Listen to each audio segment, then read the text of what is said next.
சென்னை வேளச்சேரியில் மின்மாற்றி வெடித்து சிதறியதில் 2 இருசக்கர வாகனங்கள் எரிந்து சேதமடைந்தன. கூடுதல் விவரங்களை செய்தியாளர் சாந்தகுமாரிடம் கேட்கலாம்.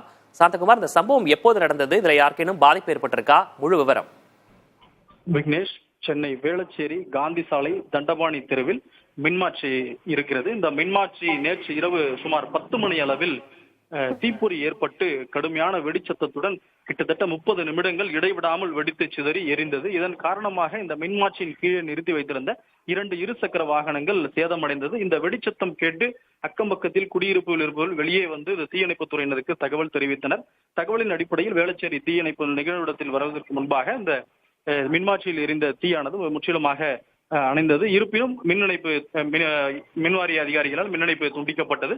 இதன் பிறகு இன்று காலை இந்த கேபிளை தற்காலிகமாக சரி செய்யும் பணியில் மின்வாரிய ஊழியர்கள் ஈடுபட்டு தற்காலிகமாக அந்த இணைப்பை கொடுத்திருக்கிறார்கள். முழுமையாக இந்த சரி செய்யும் பணியில் நடைபெற உள்ளது. அதே போல அருகில் இருக்கக்கூடிய 2 மின் பெட்டிகளும் இந்த விபத்தில் எரிந்த விபத்தில் எரிந்து சேதமடைந்திருக்கிறது.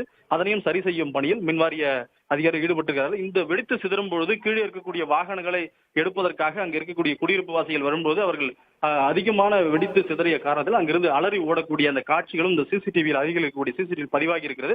அந்த காட்சிகளும் நம்மால் பார்க்க முடிகிறது. அருகில் இருக்கக்கூடிய காரை மட்டும் அப்புறப்படுத்திவிட்டு இருசக்கர வாகனம் எடுக்க முடியாத சூழ்நிலை அந்த 2 இருசக்கர வாகனம் சேதமடைந்திருக்கிறது. இதனால் இங்கு இருக்கக்கூடிய பொதுமக்கள் ஒரு அச்ச உணர்வோடு இருக்கிறார்கள். நேற்றைய தினம் மட்டும் வேளச்சேரியில் 2 மின்மாற்றிகள் எரிந்திருக்கிறது குறிப்பிடத்தக்கது. விக்னேஷ், மின்மாற்றி வெடித்து சிதறியில் 2 இருசக்கர வாகனங்கள் சேதமாகி இருக்கின்றன. அது தொடர்பான விவரங்களை வழங்கியமைக்காக நன்றி சாந்தகுமார்.